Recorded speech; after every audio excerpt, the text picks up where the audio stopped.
Magandang umaga po sa bawat isa. Hinihiling ko nga po na tayo'y tumayo at umpisahan natin itong umaga na ito sa isang panalangin. Okay, let's pray. Panginoong Jesus, ihanda mo ang aming mga puso. Punuin mo kami ng iyong Espiritu Santo, Panginoon. Tanggalin ang anumang hadlang sa aming pagsamba. Naway ang bawat awit at salita ay magtaas ng iyong karangalan. Hindi ng aming sarili, kundi sa iyo lamang. Samot dalangin sa iyong pangalan. Lahat magsabi ng Amen. Good morning! Yan. Handa na ba ang lahat para tumanggap ng isang pagpapala ngayong umaga? Amen! Hindi ko marinig.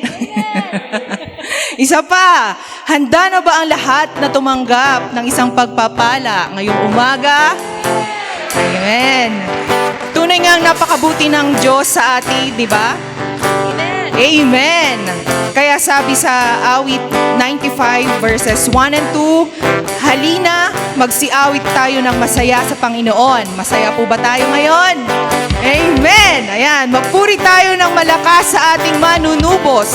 Harapin natin siya ng may pasasalamat. Purihin natin siya ng may awit at papuri.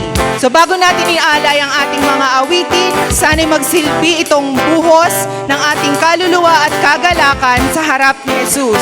Iaalalahanin natin ang kanyang kabutihan, pag-ibig at katapatan sa atin.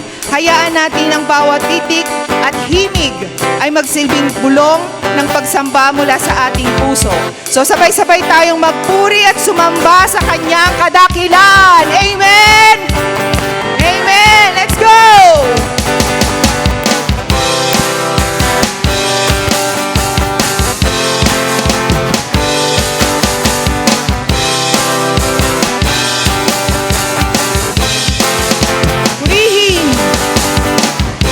Purihin ang Panginoon ng buong sanlibutan. Hallelujah, hallelujah, hallelujah. Purihin siya. Itaas ang kanyang ngalan, ibigay ang karangalan. Itaas ang kanyang ngalan, ibigay ang karangalan kay Jesus. Ulitin natin awitin. Purihin. Purihin ang Panginoon ng buong sanlibutan. Hallelujah, hallelujah, hallelujah. Purihin siya. Itaas ang kanyang ngalan, ibigay ang karangalan. Itaas ang kanyang ngalan, ibigay ang karangalan. Itaas ang kanyang ngalan, ibigay ang karangalan. Itaas ang kanyang ngalan, ibigay para kanino? Jesus. Karapat-dapat. Karapat-dapat na purihin, karapat-dapat sambahin, karapat-dapat na awitan, karapat-dapat mahalin, karapat-dapat na purihin, karapat-dapat sambahin, karapat-dapat na awitan, karapat-dapat mahalin. Sino dapat? Ang Panginoon.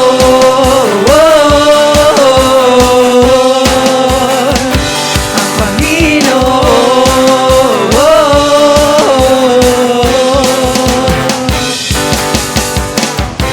Lahat ng papuri sa ngalan mo, kalwalhati at pagsambay alay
Ibuhos mo, Panginoon!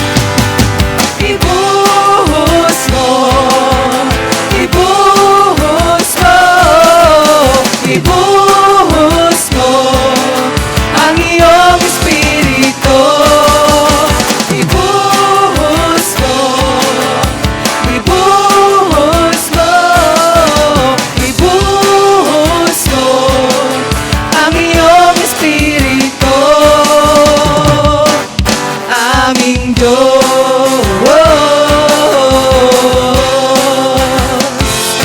aming Diyos,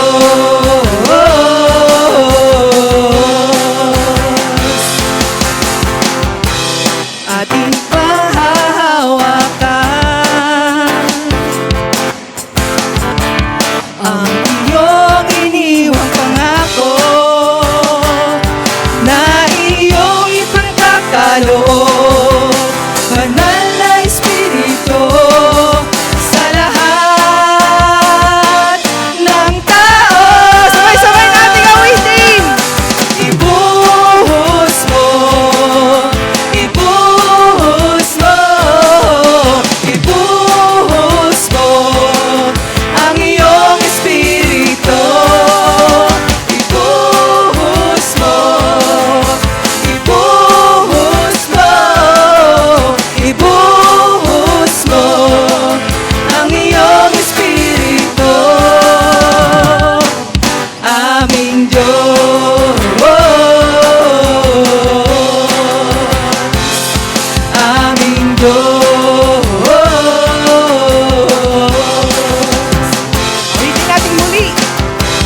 Ating pahahawakan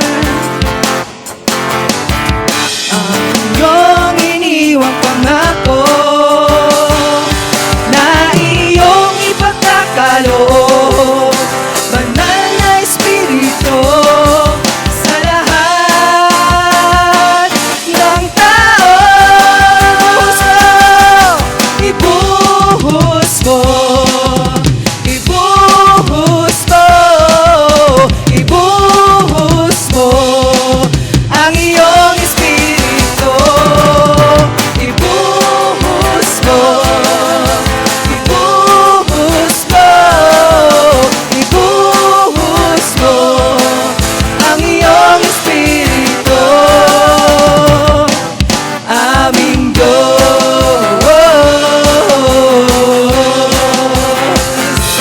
aming Diyos, aming Diyos. Amen, amen. Pagod na po ba ang lahat na mag-worship kay Lord? Hindi pa, parang ang hina naman nun. Isa pa, pagod na ba ang lahat? Pagod na ba kayo? Hindi pa, 'di ba? So ang napakasaya magpuri sa Panginoon ngayong umaga, 'di ba? So hinihiling ko na ang bawat isa ay umikot, batiin, bumati ng 10. Ayan. Alamin ang kanilang mga pangalan. Ayan. Ngitian kung maaari. Ayan, ulitin natin kantahin yung ibuhos mo. Habang tayo ay umabati sa kanila. Ibuhos mo, ibuhos mo, ibuhos mo ang iyong Espiritu. Ibuhos mo, ibuhos mo, ibuhos mo ang iyong Espiritu.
isang pagpupugay sa pag-ibig at paglilingkod.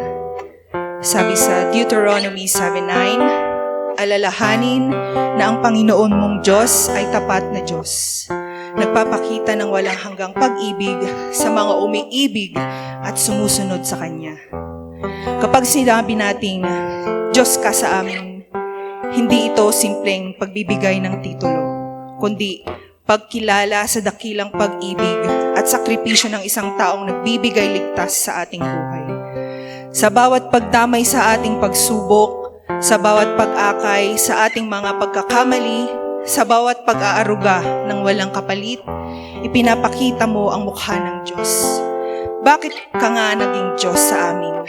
Dahil sa iyo, nadama namin ang biyaya, yung pag-asa sa gitna ng dilim, yung tahanan sa gitna ng kawalan, yung pagmamahal na walang kondisyon. Tandaan natin na hindi ikaw ang Diyos na sinasamba, kundi isang larawan ng Kanyang pag-ibig.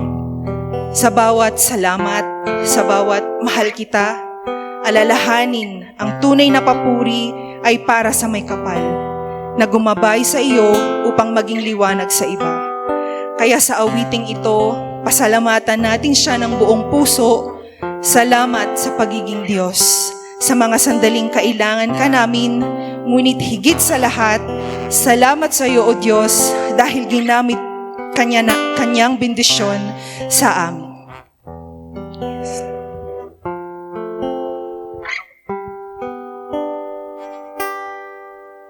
O Diyos,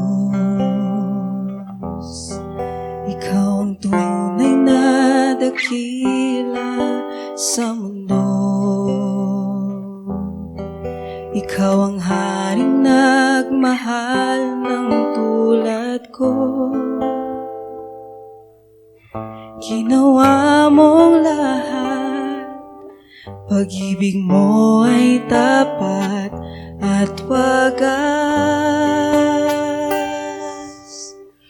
O Diyos,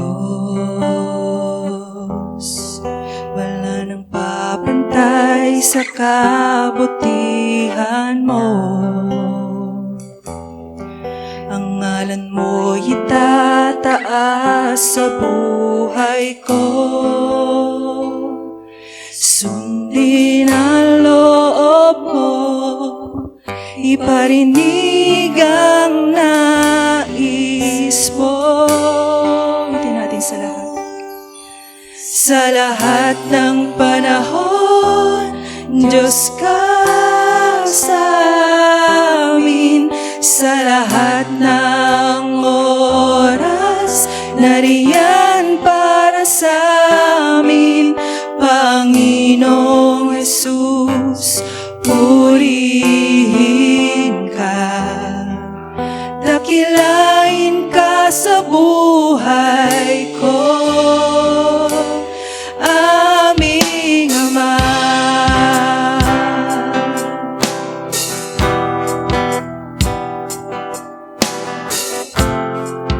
Ulitin natin, Diyos, walang papantay sa O Diyos, wala nang papantay sa kabutihan mo. Ang ngalan mo itataas sa buhay ko. Sundin ang loob mo, iparinig ang nais mo. Sa lahat ng panahon, Diyos ka sa amin. Sa lahat ng oras, nariyan para sa amin. Panginoong Jesus, purihin ka. Dakilain ka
Diyos ka sa amin.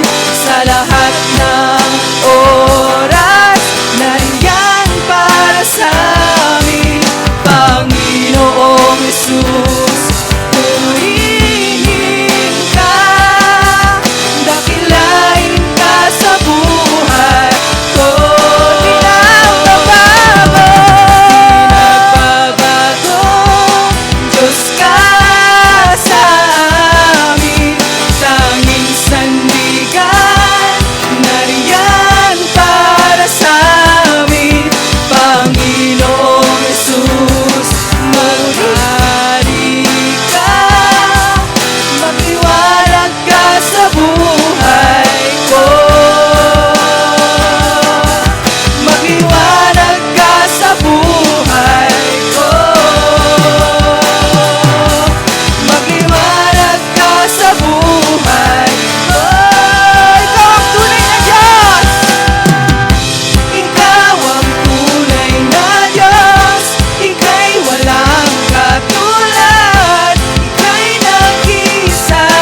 Ikaw lamang, wala nang iba. Sa'yo ang aming awit, dinggin ang aming tinig, sisigaw sa buong mundo. Pupurihin ka, O Diyos. Ang aming alay ay pagsamba, kaluwalhatian, buong karangalan. Kapangyarihan mo'y walang katulad. Pupurihin ka, O Diyos. Ang aming alay ay pagsamba, kaluwalhatian, buong karangalan.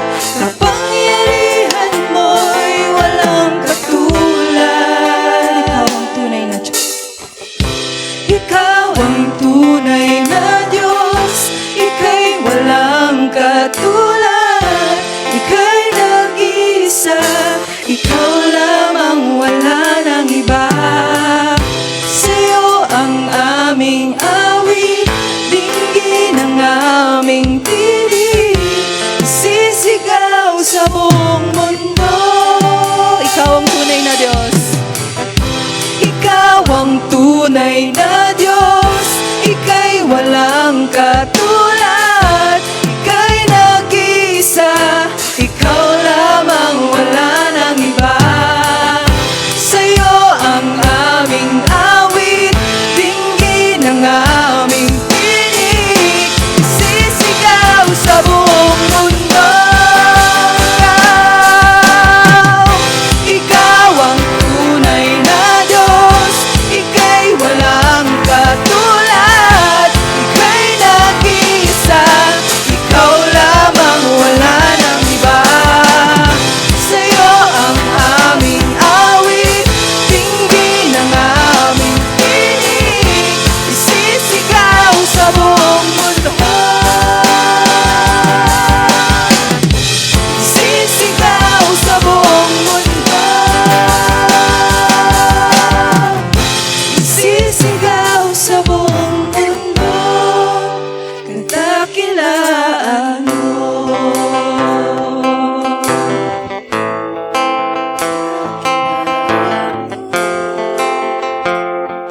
Sa lahat ng panahon.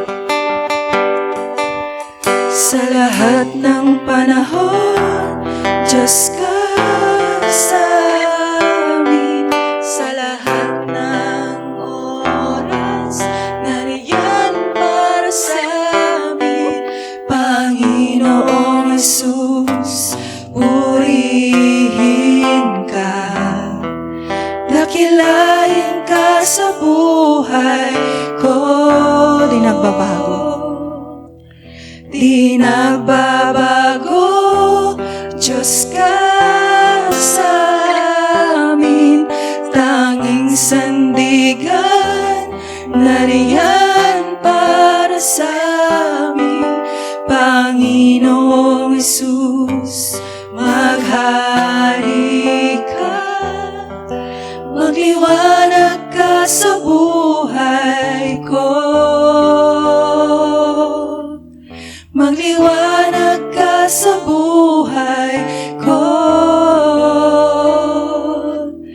Magliwanag ka sa buhay ko, aming Ama. Maraming salamat. Panginoong Hesus, minsan pa, maraming salamat sa pagharap mo sa amin habang kami ay nagpupuri, Panginoon. Tanggapin mo ang aming pagsamba at tulungan mo kaming dalhin sa araw-araw ang pag-ibig at katotohanan iyong ibinabahagi. Gamitin mo kaming liwanag sa mundo, Panginoon. Ang lahat ng ito, sa ngalan mo, lahat magsabi ng Amen. Amen. Isa nga pong malakas na palakpak para sa Panginoon. Are you blessed today?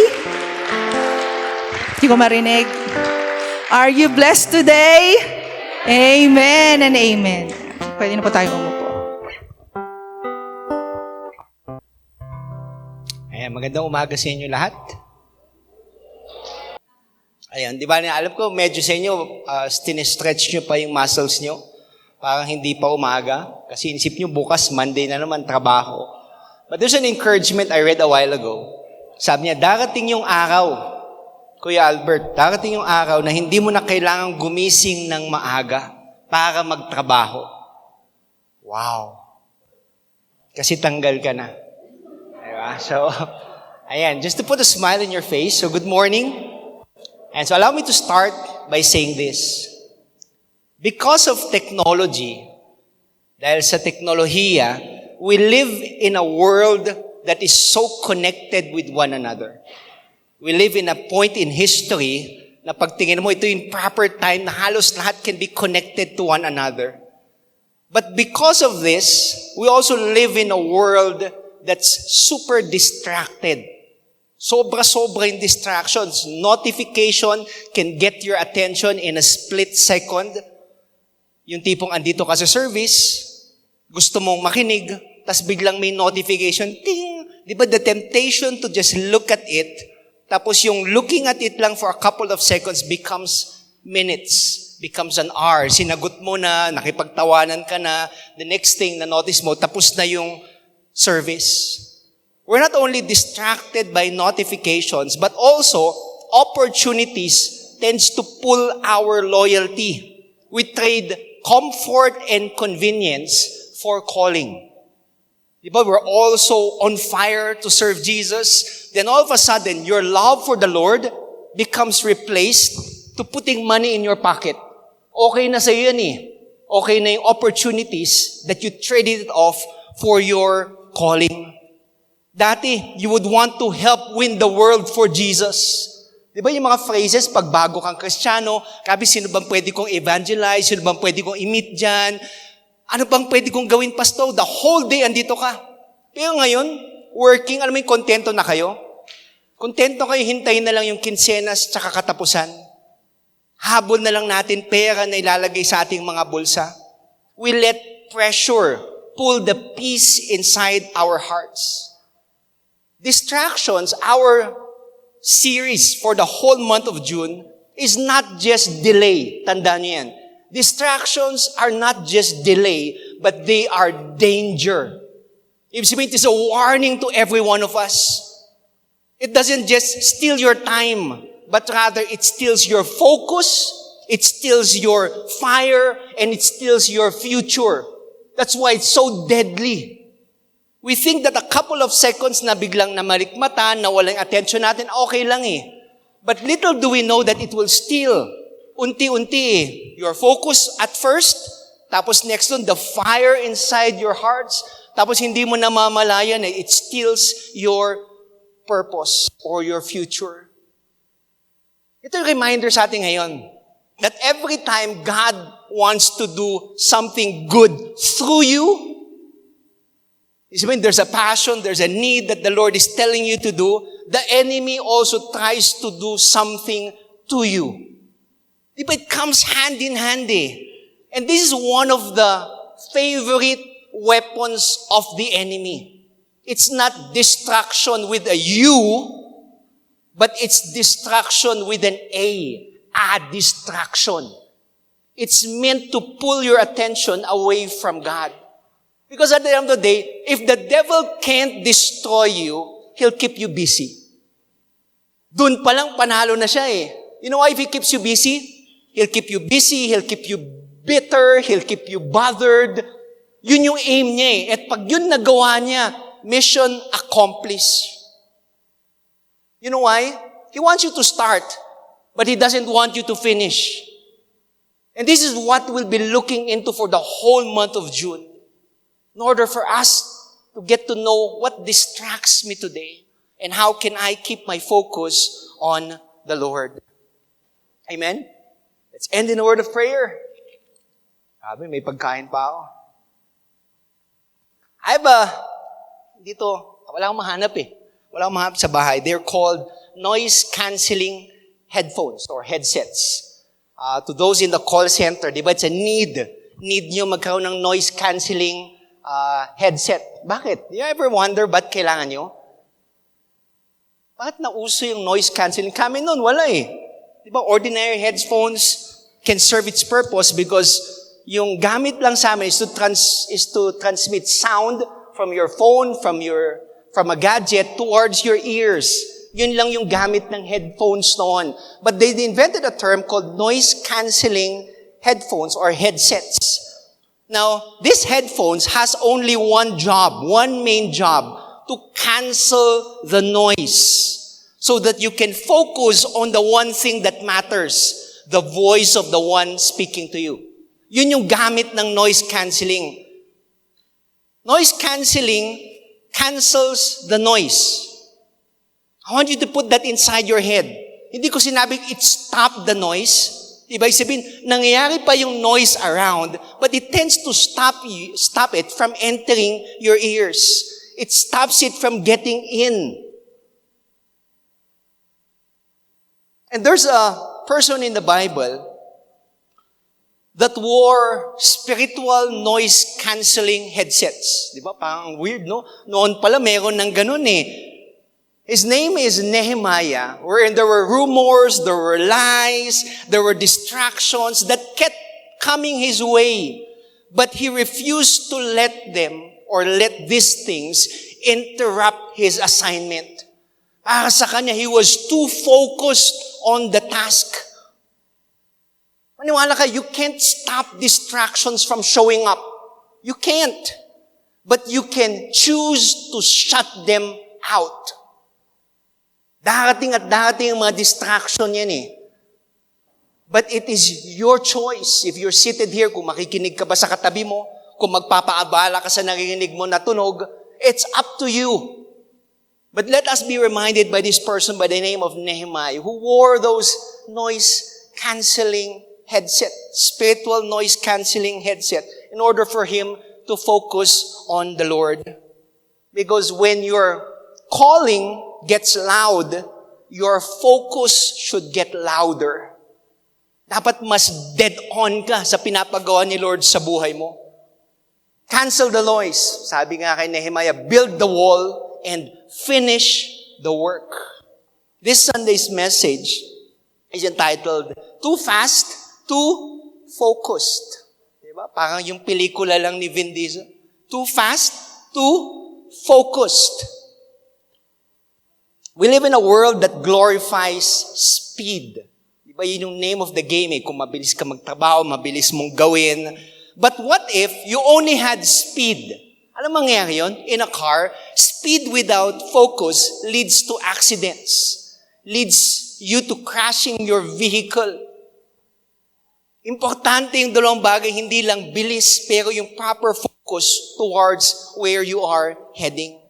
And in Nehemiah chapter 6, verses 1 to 14, our passage of scripture today, Nehemiah was building this wall at record pace. Super bilis. Talo niya yung mga DPWH na nagpapagawa ngayon. Naubod ng traffic. He finished it in 52 days. But what made him dangerous to the enemy wasn't how fast he worked. What made him dangerous to the enemy was his laser focused. He stayed focused towards the task. He was in every sense too fast, too focused. He didn't slow down for sabotage, slander, or social games. He locked in on the mission and didn't flinch. And this is the kind of intensity God is looking for today. Not just busy people, but fast and focused ministers who won't come down for anything. OBCM, this is not a season for us to slow down, but rather this is a season for us to lock in, to be focused on what the Lord is asking us to do. So if your Bible's with you, kindly open it to the book of Nehemiah, chapter 6, verses 1 to 14. So I'll be reading out of the New International Version. So if you can stand up and read, kindly join me as we give honor to the reading of God's Word this lovely morning. So sabay-sabay po natin basahin Nehemiah chapter 6. When word came to Sanballat, Tobiah, Gesem the Arab, and the rest of our enemies that I had rebuilt the wall and not a gap was left in it, though up to that time I had not yet set the doors in the gates, Sanballat and Geshem sent me this message: "Come, let us meet together in one of the villages on the plain of Ono." But they were scheming to harm me, so I sent messengers to them with this reply: "I am carrying on a great project and cannot go down. Why should the work stop while I leave it and go down to you?" 4 times they sent me the same message, and each time I gave the same answer. Then the 5th time, Sanballat sent his aide to me with the same message, and his hand was an unsealed letter in which was written: "It is reported among the nations, and Geshem says it is true, that you and the Jews are plotting to revolt, and therefore you are rebuilding the wall. Moreover, according to these reports, you are about to become their king, and have even appointed prophets to make this proclamation about you in Jerusalem: there is a king in Jerusalem. Now this report will get back to the king, so come, let us meet together." I sent him this reply: "Nothing like what you are saying is happening. You are just making it up." They were all trying to frighten us, thinking their hands will get too weak for the work and it will not be completed. But I prayed, "Now strengthen my hands." One day I went to the house of Shemaiah, son of Delaiah, the son of Mehetabel, who was shut at his home. He said, "Let us meet in the house of God inside the temple, and let us close the temple doors, because men are coming to kill you. By night they are coming to kill you." But I said, "Should a man like me run away? Or should someone like me go into the temple to save his life? I will not go." I realized that God had not sent him, but that he had prophesied against me again, because Tobiah and Sanballat had hired him. He had been hired to intimidate me so that I would commit a sin by doing this, and then they would give me a bad name to discredit me. Remember Tobiah and Sanballat, my God, because of what they have done. Remember also the prophet Noadiah, and how she had and the rest of the prophets had been trying to intimidate me. This would be the reading of God's Word. Let's pray. Lord, today, we thank you for this beautiful morning. As we have just read, Nehemiah faced opposition, he faced distraction, lies, and pressure, yet he stood firm, focused, and faithful to the call you have given him. Now speak to us, O Lord, in our hearts, to the walls you called us to build, and expose the distractions sent to bring us down. Teach us how to stand when the enemy whispers, how to focus when the world shouts, and to finish when we feel weary. Make us people who cannot be moved, too focused to fall, too called to quit. In Jesus' name we pray. Amen and amen. You may be seated.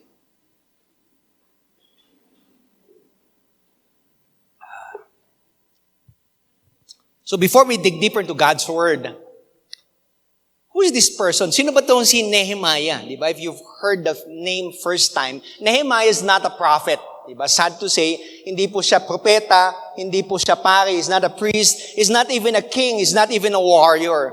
Nehemiah was a cupbearer. Yun yung kanyang trabaho. He was a cupbearer. Ibig sabihin, he was an ordinary man given an extraordinary task.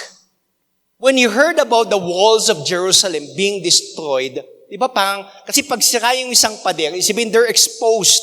Yung mga kaaway pwedeng pumasok, and there's danger at their gates. So when Nehemiah got to find out that the walls of Jerusalem were broken, something inside his heart broke. Basag. Binasag din ng Panginoon yung kanyang puso. But instead of just weeping, instead of just praying, you know what he did? He planned. He acted. So he sent word towards the king that he wanted to build the wall. And the king approved it. So he wasn't just sent by the king, but rather that he was sent by God.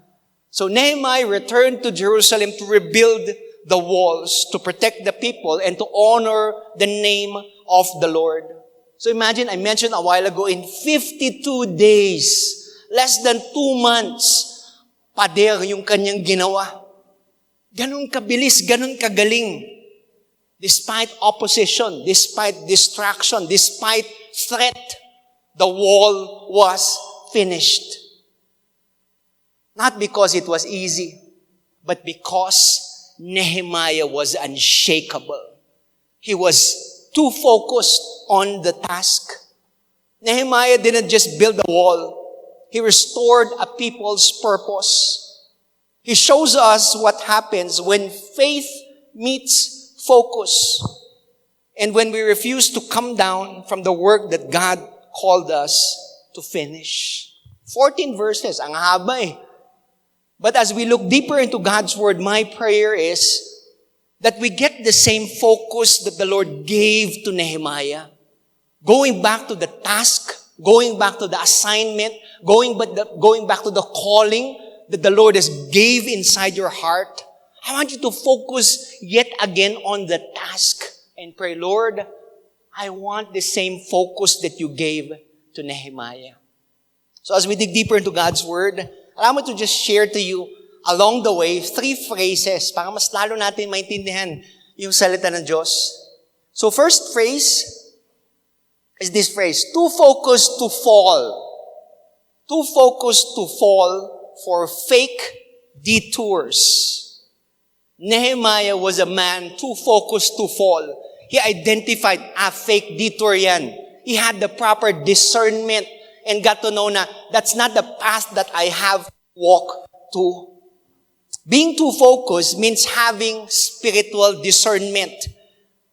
To say no to the things that looks good, but would pull you away from the plan of God. Yun yung tawag dun, discernment. Okay, maganda, pero pag tinignan mo, mas pinapalayo ka sa presensya ng Panginoon. There are a lot of those things happening to us today. Think of a runner. Diba? Isang runner, if you've watched 100 or a 400 meter relay or a race, yung 400 meters din, diba? Ready, on your marks, get set, go. Tatakbo yung runner as fast as he can. Towards the 300 meter mark, biglang may kumakaway sa audience. Oh, alika muna, boy. Pogi, alika muna. You think the runner would stop? No. Alam mo bakit? He knows his way. Alam niya, it's 100 meters forward. Not sideways, not to the left. It's 100 meters towards the finish line. And that's Nehemiah. Parang tumatakbo siya 30 kilometers an hour. And he refuses to stop. I have to finish this task. The late Steve Jobs went on to say, focus is not just about saying yes to things. But focus is saying no to the 100 other good ideas. Even good things can be holy distractions if they are not your assignment. So today, stop slowing down for conversations God never assigned you to take. Because if the enemy can't stop your build, he'll redirect your drive in order for you to take that easy exit and forget your calling. Not every opportunity is your obligation. The enemy does not need to defeat you. He just needs you to take that needed detour. Pagod ka na, pahinga ka muna, detour ka muna dyan para eventually you forget your calling. Now going back to our passage of scripture, in verses 1 to 4, Sanballat, these two guys, Sanballat and Geshem, they were constantly going to Nehemiah as he was building the wall. Diba yun yung palagi sinasabi nila, come, let us meet together, Nehemiah, kape muna tayo. Kape lang naman wala kaming masamang balak.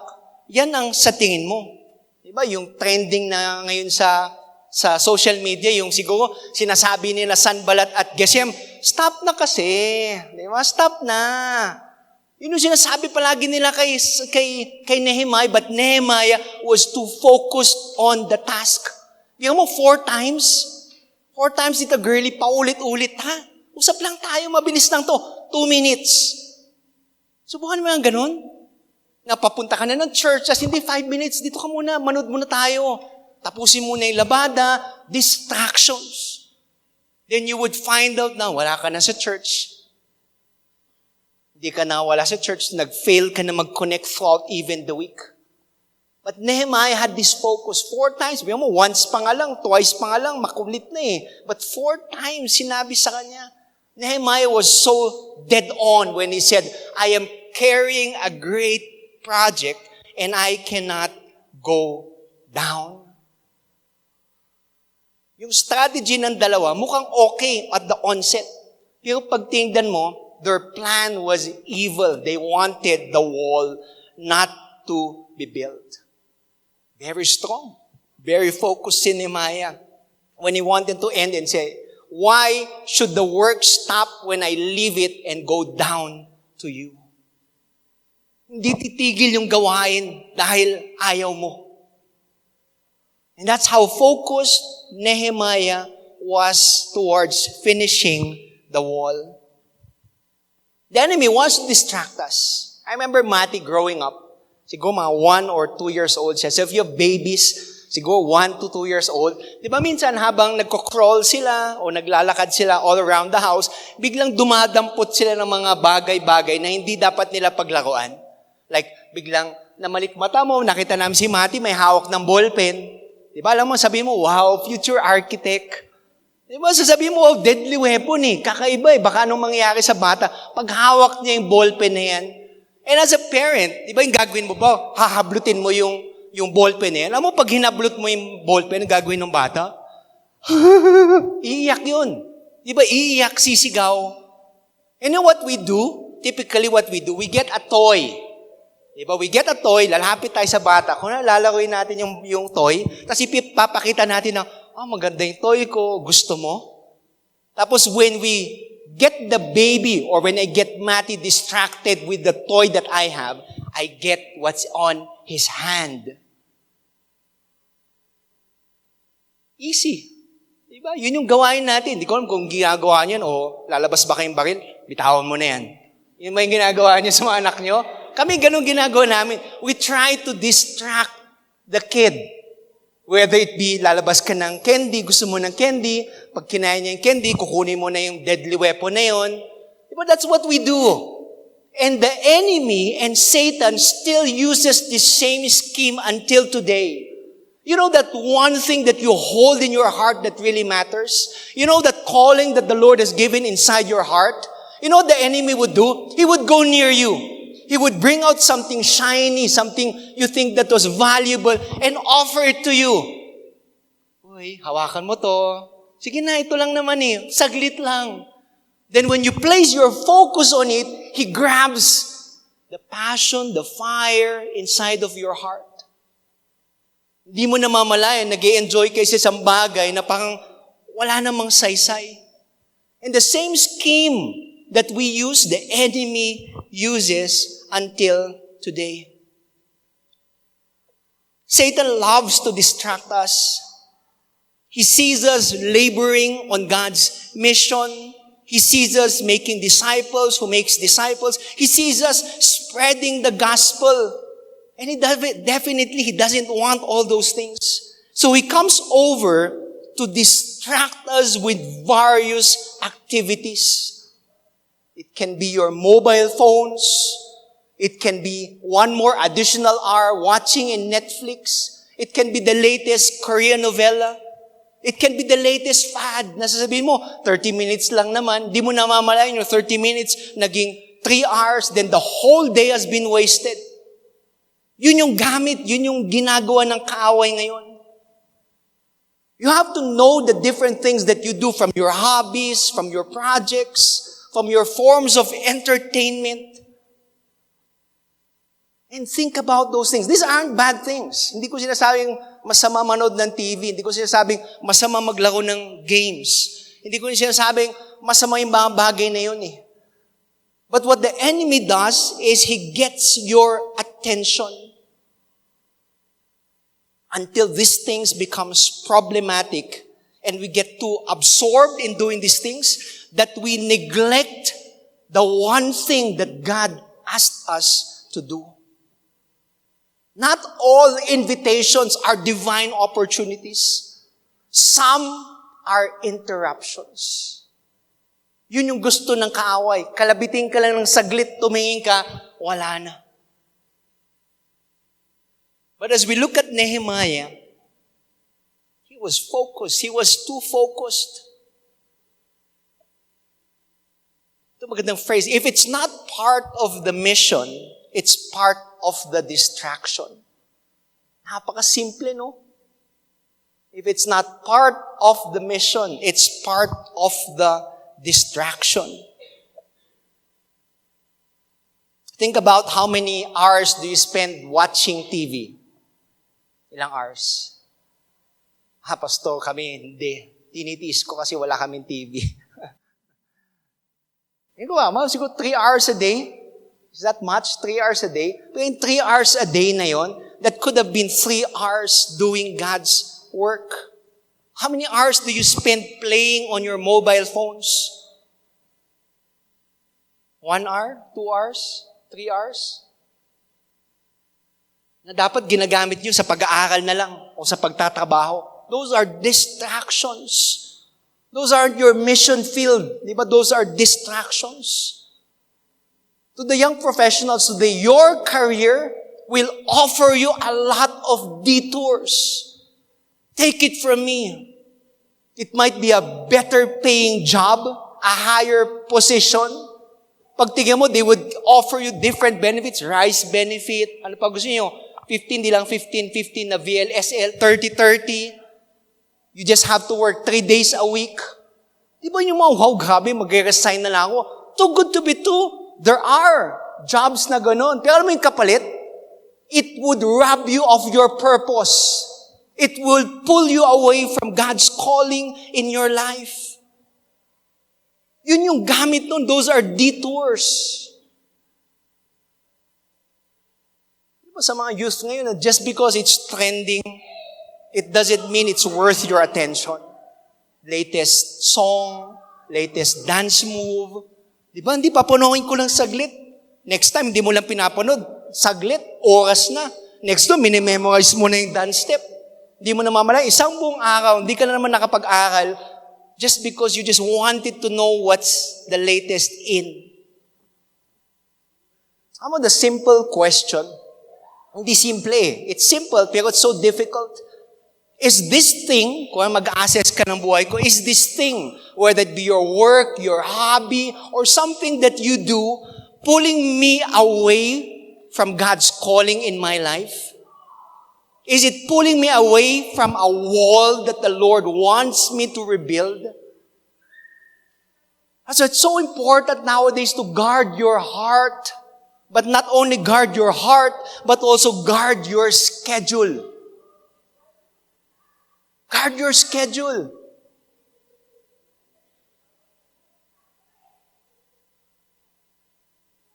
Isipin nyo, is this invitation? Is this one thing an invitation? or is it an interruption? Yun lang, isipin nyo, ano ba tong bagay na to? Is it pulling me away from God's calling in my life? Is it part of my mission? Because if it's not part of your mission, then definitely it's a distraction in your life. Doon magaling si Nehemiah. He identified it as a distraction. Bahala kayo sa buhay niyo, basta't ako. I will continuously do what the Lord asked me to do. Verse number 2. Too focused to forsake the finish. Nehemiah was too focused to forsake the finish. For Nehemiah, he saw the bigger picture.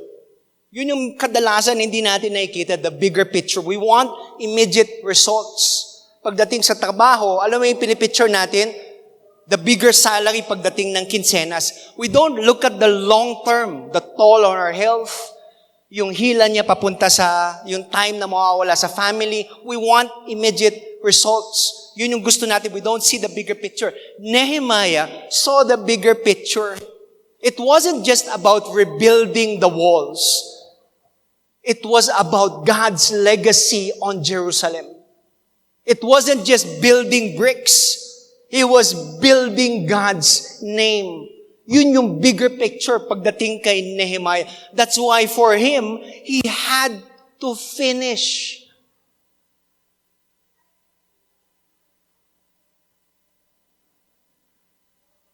A race car driver doesn't check his Instagram while driving. Imagine mo, 200 miles per hour, tapos titignan niya yung cellphone niya para lang mag-like. Disgrasya yun. But they're laser focused. They're too focused. They're locked in. You know why? Para sa kanila, finishing the race matters more than their feeling. They wanted to finish there. The finishing matters more than their feelings. I have this story. Alam niyo, Apollo 11, yung expedition towards the moon. You can Google it, Apollo 11. When the astronauts in Apollo 11 hit the moon, one of them went out and said, "Wow, ang ganda ng stars. Ang ganda, majestic talaga yung view mula sa moon." But their commander said, "We're not here to admire the stars. We have a job to finish." Minsan, di na natin nakikita yung finish line eh. Kasi dito pa lang eh, dyan na tayo nakatingin eh. But for us to properly finish, we have to keep our eyes on the target. Our mission as Christians, to make disciples of Jesus Christ is a non-negotiable. We have to keep our eyes on that thing, yung pinapagawa ni Lord. Who can we win for the kingdom? Na habang nagtatrabaho ka, hindi ko sinabing mag-resign ka, pero sinabi ko, how can you incorporate your work towards the mission field? As students, baka inisip nyo, bata pa ako, hindi ko, trabaho yan ng mga mas matatanda. Who can you share the love of God? Amo kung kayo bata pa lang, tapos nakilala nyo na yung Panginoon, then you're blessed. But there are people out there, di ba, suicide rates are getting higher. Kami noon, pag nagkaroon ka ng 75 na grade, okay lang, ilalakad lang namin. Bukas, okay na naman. Ngayon may mga bata, magkaroon lang ng 75 na grade, wala. Feeling na katapusan na ng mundo.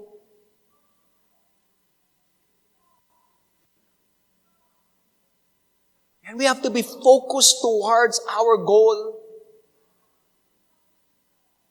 Going back to our passage of Scripture in verse 3. So gusto ko yung line na to ni Nehemiah eh. Sabi niya, di ba? I have a great task to do. Ang ganda ng project ko eh. Bakit ako titigil dahil lang sa inyo? I don't know. For him to say that was not prideful, but because he knew what was urgent and important. Nehemiah didn't just resist distractions. He declared his purpose. That he is doing a great work. It's not arrogance, but rather it's clarity. Alam ko yung pinapagawa ni Lord sa buhay ko. That's why I can say no to a lot of things. People who do not have a clear purpose, who do not have a clear mission, who do not see the end result, are easily distracted. Pero sa isang tao na alam ko yung pinapagawa, alam ko kung anong kailangan gawin, regardless of what you do, they know what to do. He knew that the wall was more than stone. It was his destiny. It was obedience. It was his legacy. Kadalasan kasi tayo ay pagod. Taas kamay yung Sunday pagod. Honestly. Diba? Church na, we can be honest. Ako pagod. Diba? And sometimes Sunday we're tired. Monday we're tired. Tuesday we're tired. Alam mo tawag sa atin daw? We're tired. Diba? Retired daw yung bagong tawag na I was tired yesterday and I'm tired today. Kaya tawag daw doon, retired. So when people ask you, diba, ano ka? Proudly say, I'm retired. Ibig sabihin, pagod ka araw-araw. Ito maganda. When your purpose becomes your proclamation, then your distraction loses power.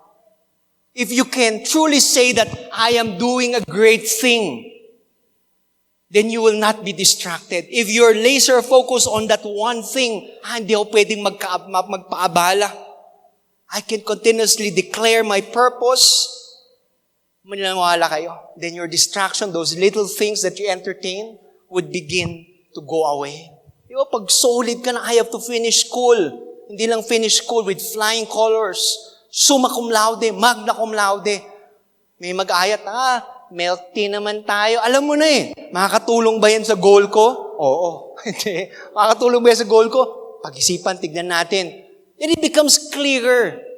Pag ganun kasi, hindi. I am doing a great thing. I have to see it to completion.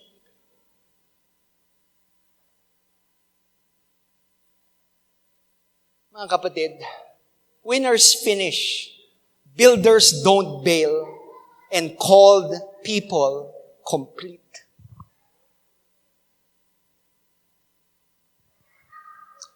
I'm growing up,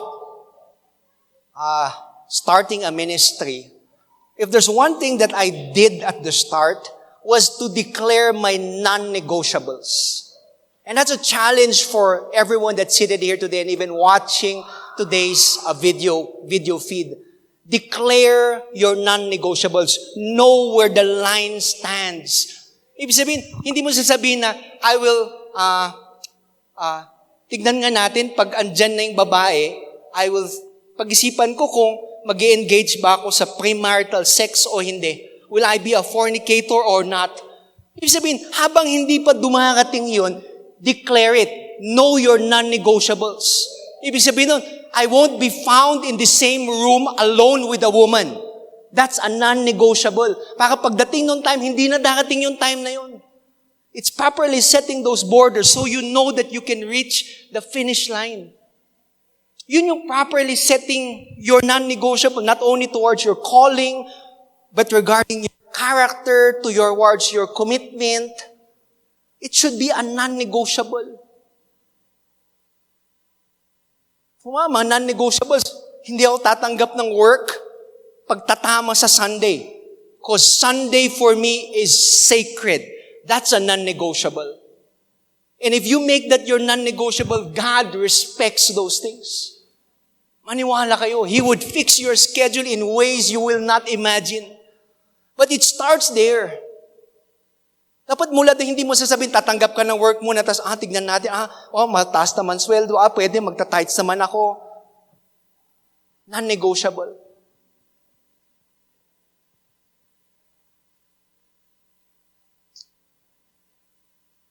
In this church we have a mission vision. If it's your first time attending OBCM, yan yung mission vision natin, nakasulat sa taas.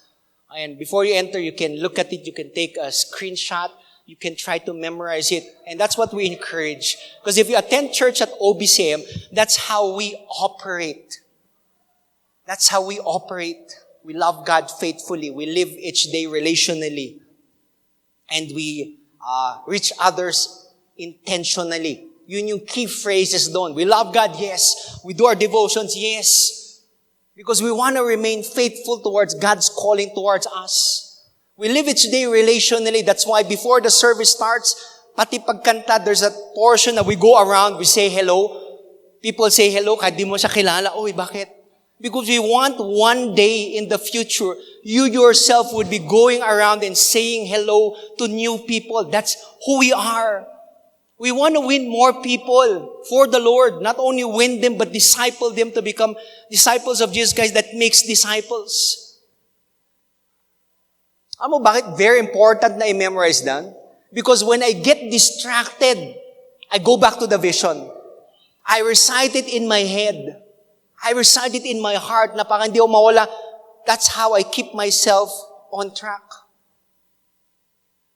As a student, it's so good to make your own vision, mission statement. I will finish school in flying colors. I will be the best employee that reflects the love of Jesus Christ to other people. So that when offers come, when distractions come, when doubt or fatigue or stress hits you as a student or as a professional, ano yung sagot mo lang doon? I will not come down. Napaka-importante yung kailangang gawin. In church, when criticisms overload your head, go back to your calling. Stand firm towards your calling. To the youth, when peer pressure hits you, remember that there is a greater purpose. Your purpose is not to be applauded by the world, but your purpose is to be applauded by the one who calls you.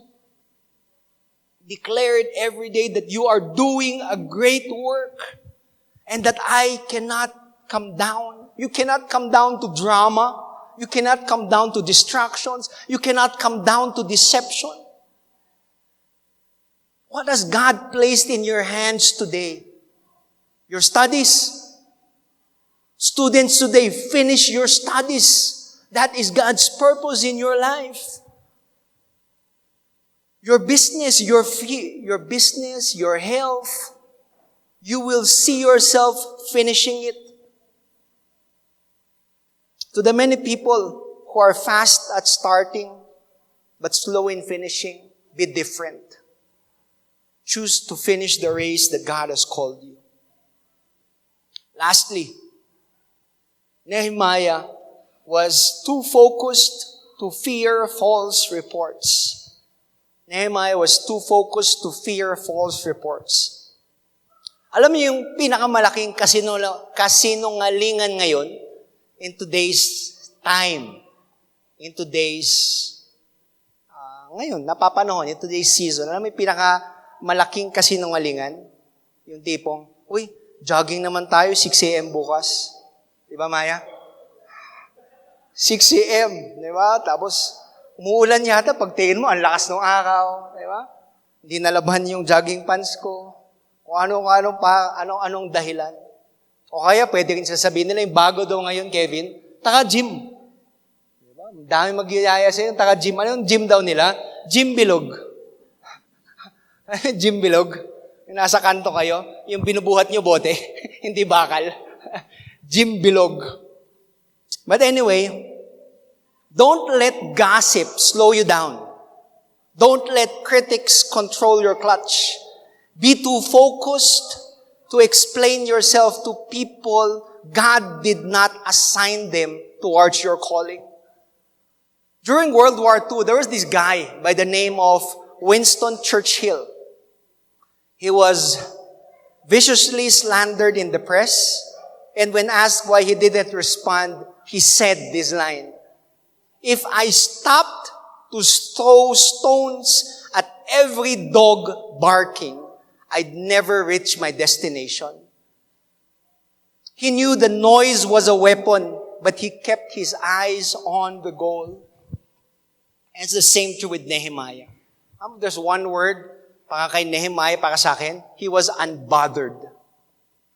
Sana ganun din tayo, we are unbothered. Today, don't trade your focus for the approval of people who weren't called to your lane. Don't fight rumors. Fight and finish your assignment. Don't fight every critic because focus kills confusion. Going back to our passage of scripture, una, di ba, they tried to convince him, baba ka naman, Nehemiah. Ayaw ni Nehemiah. Alam mo ginawa ni na Sanballat? They made a false report. Sabi nila, gabi, may ginagawa si Nehemiah. Maybe, dahil ginagawa niya yung wall, he wanted to be the next king. Ang galing ni Nehemiah, no? Hindi siya bothered by distraction. But he also identified what was true and what was false. Agad-agad sabi niya, mali yung sinasabi niyo. Unbothered. But he continuously did the work. Next doon, nagpadala sila ng propeta. Sabi ng propeta, may mga nagtatangka sa buhay mo. Tanga, let's go. Sabi nila, tanga ka na lang sa temple at doon ka magtago. But Nehemiah knew that it was a sin for him, being a cupbearer, to enter that side of the temple. Ang galing, no? Yung kaaway, hindi ka lang niya didistract, kasinungalingan, then the enemy will tempt you to sin. And it's the same things today. Same. Diba? Distraction, matibay Matibay si Kuya Albert, hindi nagpatinag. Next doon, the enemy will place lies in your head. Naghihirap ka sa buhay, nagdadaan ka ng health issue. You know what the enemy will say? Wala naman talagang pakialam si Lord sa'yo eh. Mukhang naiwan ka, hindi kaya ta anak ng Diyos. And those are the lies that the enemy will inject in your hearts and in your minds. That's why he's called the great deceiver. That's why he's called the liar. Next doon, di ba? Pag hindi ka pa natinag doon, di ba? He will tempt you to sin.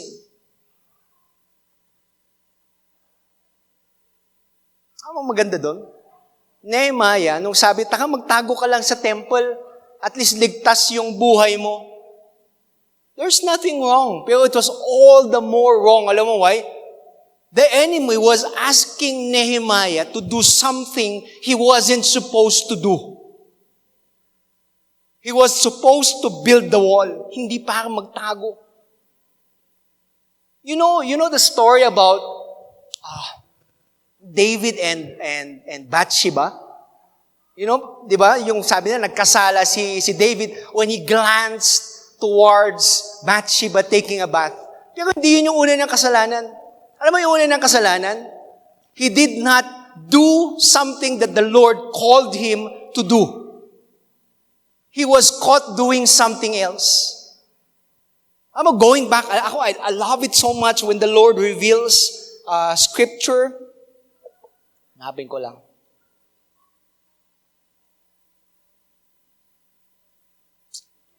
I think it's somewhere in 1 Samuel. 1 Samuel, wherein kings were called to go out in war. Kings were asked to lead their army in battle. But you know what David did? He sent a guy by the name of Joab to do that. Alam mo bakit? Anong gagawin niya? Doon na lang ako sa kaharian at magre-relax. You know what God asked him to do? To lead the army. You know what David did? To rest. Alam mo nangyari when he rested? Doon niya nakita. Doon niya nakita si Bathsheba taking a bath, which led to sin after sin after sin after sin. Nehemiah knew what he had to do. Kaya kahit anong sabihin, maganda, yes. Pero may pinapagawa si Lord eh. Dito ako sa pinapagawa ni Lord. He did not fear his security because he knew that he was doing the will of God.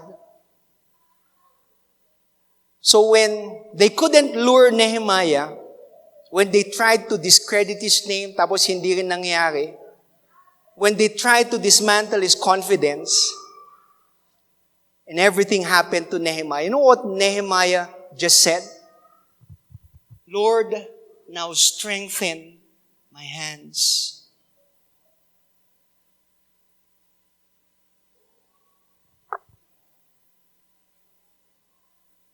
Integrity is our defense in a world obsessed with image. So allow me to end with here. You don't have to respond when you've been assigned. Let them lie. Let God lift. People in church, criticisms will come, even from the inside of the church. But you don't have to fight every battle. Kaya ka napapagod eh. Let the Lord do the defending. You may be misunderstood when you choose godliness over compromise, but let your work and your walk speak louder than your words. Social media might mock your convictions, but heaven celebrates your stand. Strengthen your hands, sabi nga. Keep building. To people coming church, expect not only criticism, expect slander. Expect to be misunderstood. But don't waste your time defending every attack. Pray and stay focused. Strengthen your hands. Ibig sabihin nun, strengthen your hands in prayer and be faithful to God's calling in your life. Don't waste energy on every attack. Hindi naman lahat kailangan mo labanan eh. Keep your focus, pray, and move forward.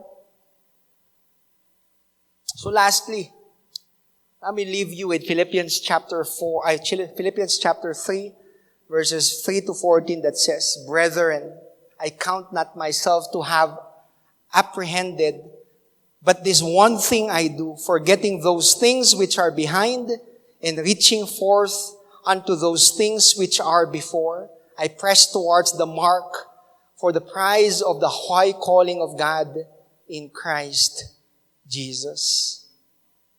And this captures the heartbeat of Nehemiah, pressing beyond distractions, discouragement, and deception.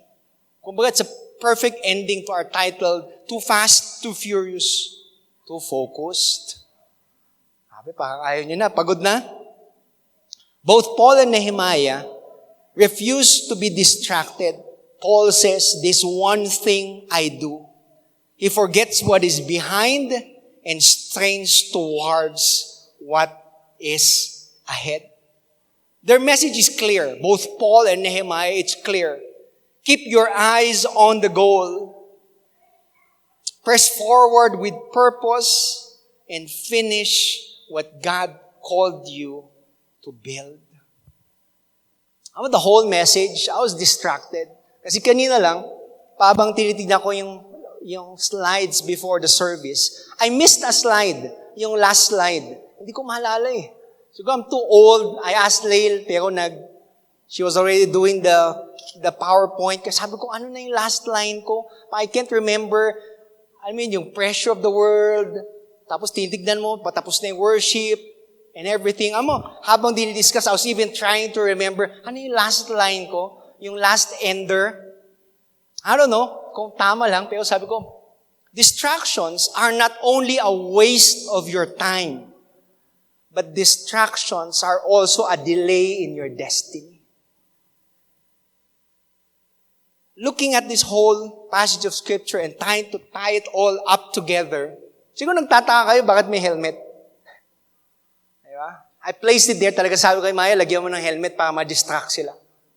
Pabong time, titignan nila, bakit nga ba may helmet? And even those of you watching at your homes today, na nakapajama, sana all, yeah? Iba might be wondering kung bakit may helmet sa stage. I couldn't find a helmet that a race car driver wears. Pero it looks similar siguro, di ba? The primary purpose of a helmet for any race car driver is to protect the race car driver just in case of danger or just in case of an accident. Matibay ito, tingnan mo. Malalaman mo eh, kung sino yung may-ari kasi tumingin siya, sabi niya, grabe, wala pang gas-gas. Madami na. Di ba? Primary purpose, to keep you safe. Pero alam mo, one more purpose why race car drivers wear a helmet, at sila nagsusot ng helmet. When you get to wear a helmet, it keeps you focused. Ayaw ko isuot kasi may amoy eh. It keeps you focused. Try nyo kaya magmotor, tas naka-helmet. It keeps you focused on the way. Kasi hindi mo makikita kung ano yung nasa left mo, ano nasa right mo. Titingin ka sa side mirror mo. But it keeps your attention towards what is ahead. And that's the same things with life. We have to put our helmets on. When you know that your purpose, your calling is so great, even the more that you have to place your helmets on. Ano bang helmet yung tinutukoy ko? There's only one helmet mentioned in the Bible. And it's your helmet of salvation. Yun lang yun. That as we constantly put our helmet of salvation, it's not only an assurance of your life in heaven, but more so it keeps you focused on the life that you have to live as citizens of heaven. Yun yung gamit ng helmet, that as we put on our helmet of salvation, Lord, allow me today to keep my eyes on the prize, to keep my eyes on you, that as I finish this race that you have given me. Yun yung aim ko eh. When I see Jesus on the finish line and I'm about to cross the finish line, tas marinig mo na yung boses niya, well done, my good and faithful servant, enter into my presence. So today as we wear our helmets, allow me just to leave you this challenge. What is one thing that you need to forget? What is one thing that you need to forget and one thing you need to chase after? And this one thing that you need to chase after should be aligned towards what God is asking you to finish.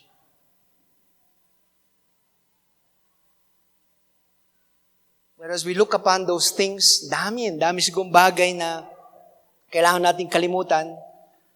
But I know deep down inside our hearts that there's this one thing that God wants you to do. He does not only want you to do it, but He wants you to finish it. Let us pray. Heavenly Father, we honor and thank you for this beautiful morning. That in this quiet moment, as we take away all the distractions from the sound that we hear to the worries in our head and to the things that we want to think about. Today we pray to the God of clarity and to the God who gave our calling. Heavenly Father, we pray that you silence every voice that is not yours. We pray that just like Nehemiah, to strengthen our hands, to steady our hearts, and just like Paul, to help us forget what is behind and to press on with purpose.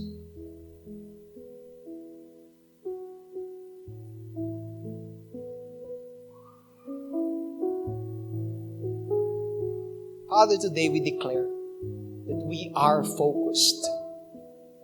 We are too focused to fall to fake detours. We are too focused to forsake the finish. And we are too focused to fear false report.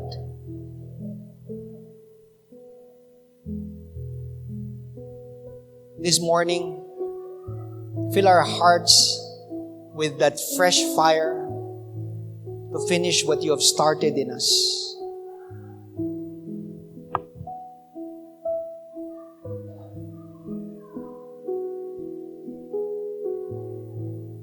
I pray that you ignite our hearts to that one thing that breaks us. Lord, may you align our purpose towards your good and perfect one. Truly, may we be focused. focused on the one thing that truly matters, focused on the cross. And today, as we break bread as a family, Lord, we honor you. We are thankful for allowing us again to remember the finished work of Jesus Christ on the cross. That as we look back to what your word says, when it said in 1 Corinthians chapter 11, "For I received from the Lord what I also pass unto you. The Lord Jesus, on the night he was betrayed, took bread, and when he had given thanks, he broke it and said, 'This is my body which is for you. Do this in remembrance of me.' In the same way, after supper, he took the cup, saying, 'This cup is the new covenant in my blood. Do this whenever you drink it in remembrance of me. For whenever you eat this bread and drink this cup, you proclaim the Lord's death until he comes.'" Father, search and seek us. That if there's anything unpleasing before you today, we humbly come before you and ask for forgiveness. Know our hearts, O Lord. Know our thoughts. Test us. And point to us anything that offends you, Father, and lead us along the path of everlasting life. Father, as we partake of these communion elements, may it lead us to a deeper understanding of who you are and what you are continuously doing in our lives. Father, we honor you. We praise your beautiful name. In Jesus' name we pray. Amen and amen. In response to God's word for us this morning, we break bread together as a family. The ushers of the church will be standing in front. 2 lines would be formed. And if you have accepted Jesus as your Lord and personal Savior and have prepared yourself to receive communion, we request you to form the lines in front. And as you approach the center, you may partake of the said elements. You may begin.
Good morning po sa lahat.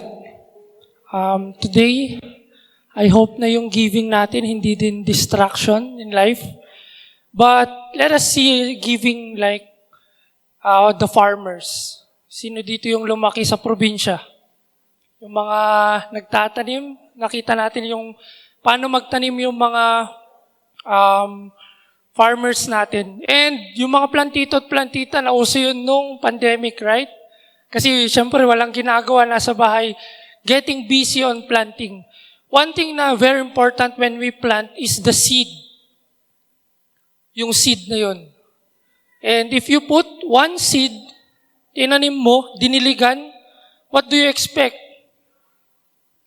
Isa lang yung bubunga. Tama? Isa lang yung tatayo. Pero makita natin sa province, when they plant yung mga rice, makita natin very plenty yung seeds. They scatter everywhere. So what the farmers expect is plenty yung maaani nila, right? Let me remind you in 2 Corinthians 9, verse 6 to 7, sabi doon, remember this, who sows sparingly will also reap sparingly. And whoever sows generously will also reap generously. Each of you should give what you have decided in your heart to give, not reluctantly or under compulsion, for God loves a cheerful giver. This verse teaches us that we need to plant not just one, but many. And yung mga plant na yun, those tithes and offering that we give, it teaches us to plant on what God had planted in this church as well. With your tithes and offerings, we support this church. We support each ministry, reaching out others, reaching out more people. Our money is not wasted. Our money can reach more people. I pray that when we give, hindi tinitignan ng Panginoon yung gaano kalaki yung binibigay mo. It's about the condition of your heart when you give. Lord, I give this for us to reach more people. Not only Sundays, midweek services, small groups, each and every day in our life. May we continue to find our purpose through our giving to reach more people, not only on Sundays. And it's a reminder that when we give, God checks the condition of our heart. Yung purpose na yun. Lord, magbibigay ako madami kasi in-expect ko madami din ibibigay mo. That's wrong. But God reminded us that when we give, let's give with a cheerful hand, with an open hand, that we know that what we give will be used for God's service. It will be used for God's mission in this church and in our life. So before we give, let us pray. Let's bow down our head. Let us pray. Panginoon, maraming salamat sa lahat ng pagbibigay mo sa amin. Patuloy na pagbubuhos mo ng iyong pagmamahal. Salamat dahil araw-araw, ikaw ang aming provider. Lord, ngayong oras na to, sa pagbibigay namin, tinataas namin ito lahat sa iyo. Bilang pasasalamat at pagsamba ng iyong pangalan. Lord, continue na tanggapin mo itong panginaabot namin na nanggagaling sa aming puso, Panginoon. Gapitin niyo ito sa ministry na patuloy niyong ipinagkakalob sa simbahang ito. Na mas marami pang maaabot at makakakilala sa iyo. Patuloy naming ipinagkakatiwala ang lahat na to upang ikaw ay, Lord, mag-glorify sa lahat-lahat ng aming ibinibigay. knowing that you are faithful in our life as well. Truly, your goodness will follow us all the days of our lives. Thank you for each one. Guide each one, Lord God. All glory and honor to you. In Jesus' name we pray. Amen. So let's give po.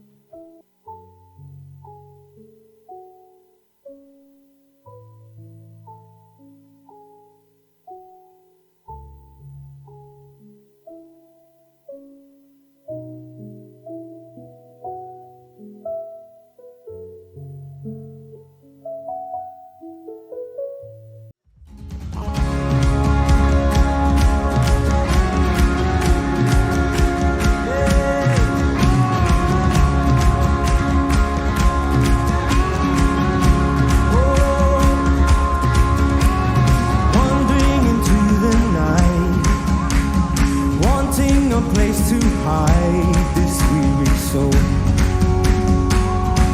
this bag of bones. And I try with all my might, but I just can't win the fight. I'm slowly drifting,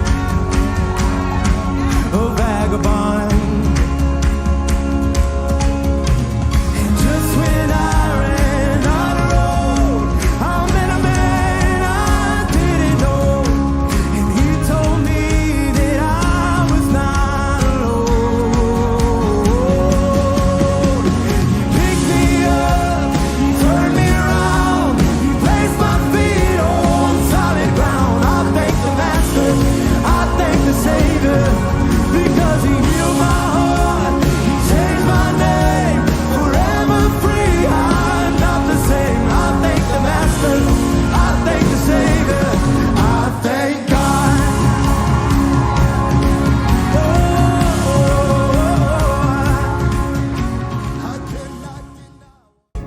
Good morning po. Bigyan po natin ng isang malakas na palakpak ang ating Panginoon. Amen.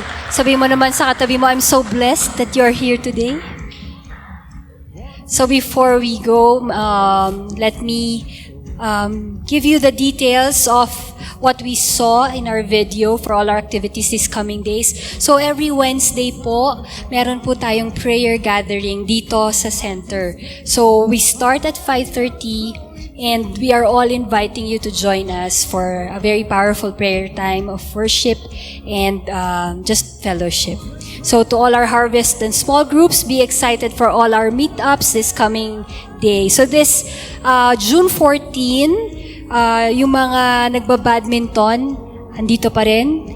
Every Saturday, June 14, 9 a.m. to 11:30. If you want to know more about it, you can ask Ate Carissa about it. June 14 din po, Saturday, mga kamamis, mga kazumba, we'll be meeting 11 a.m. Yung venue po natin will be announced in our GC. Look for Ate Lisa for details if you want to join. And Men in Light, your bonfire fellowship will be on June 20. Location will be announced. So, meron din po tayong small group na nagmi-meet dito every Tuesday. It's open for everyone. So, if you want to join, 5:30 po yon. You can go and ask Coach Kevin and Coach Ron. We have two new harvest activities. And if you are interested, listen up.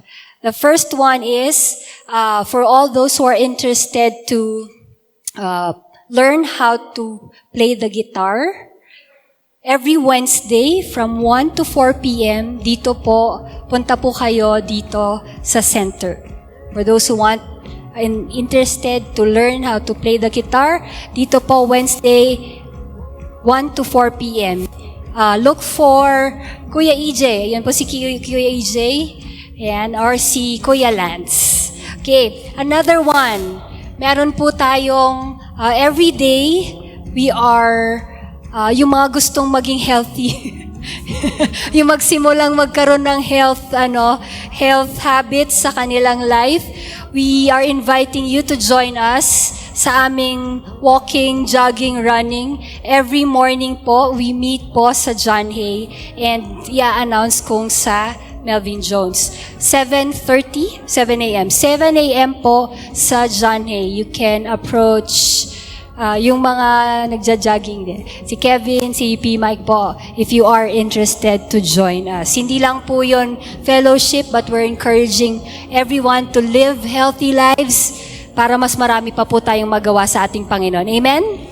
Amen. So, we can all take part in these activities by physically joining us and also by praying for us and also supporting by providing the needs of these harvest groups. So, all activities and schedules will be posted in the GCs. So, for prayer requests, we have forms at reception and you can also approach the leaders of the church or send them a message. Before po I end, requesting po kung sino po ang merong blood type O,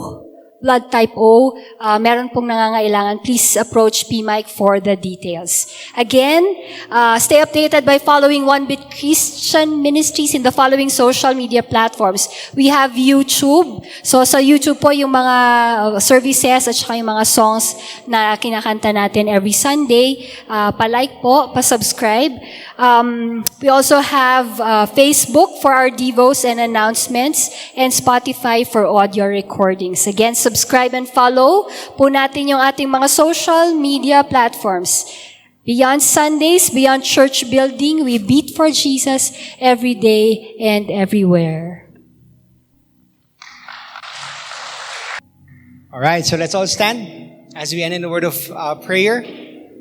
And correction, yun, John Hay yun. Camp John Hay, hindi John Hay Melvin Jones. So, John Hay lang po. So, if you want to interested, let us know. We can pick you up along the way kung nalalayuan kayo. Alright, so let's all together do yung 10,000 steps for Jesus. So, before we end, let's allow this opportunity to be a channel of blessing to somebody today by praying with somebody and praying for somebody. And so, before we declare 1 Peter 2:9 upon the lives of each one, I want you to look around. Look around, find somebody new that you can pray with. Sana apat kayo para as you declare 1 Peter 2 verse 9 upon their life. Yan, mas meaningful siya. So look for somebody new. Yan. So bago kayo mag-pray, declare nyo yung 1 Peter 2:9, tapping on their shoulders and declaring, you are a chosen people, a royal priesthood, a holy nation, God's special possession, that you may declare the praises of Him called you out of darkness into His wonderful light. Let's pray for one another.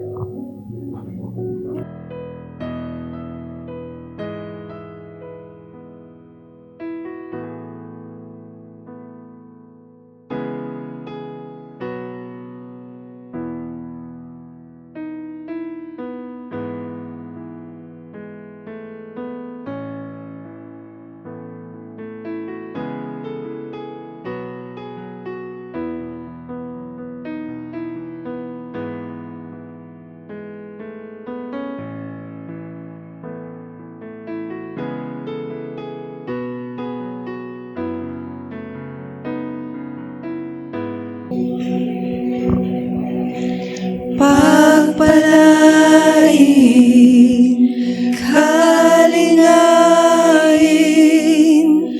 lumiwanag sa'yo, biyaya niyang sapat, kapayapaan, at paglingap sa Diyos na tagpuan.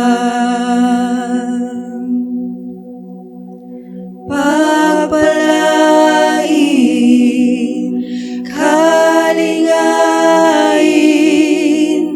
lumiwanag sa'yo, biyaya niyang sapat, kapayapaan, at paglingap sa Diyos na tagpuan.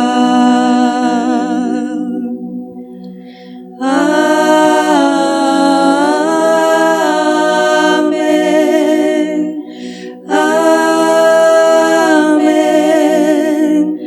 Amen.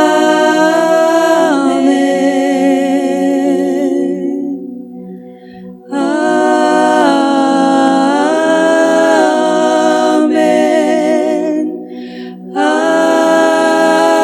Amen.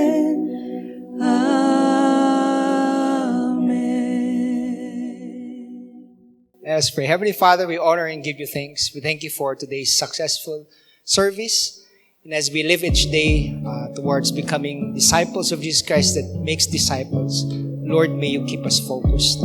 I pray that the love of God, the abounding grace of His Son Jesus, and the constant fellowship of the Holy Spirit be with you all. Go in peace to love and serve the Lord, and all of God's children would say, Amen.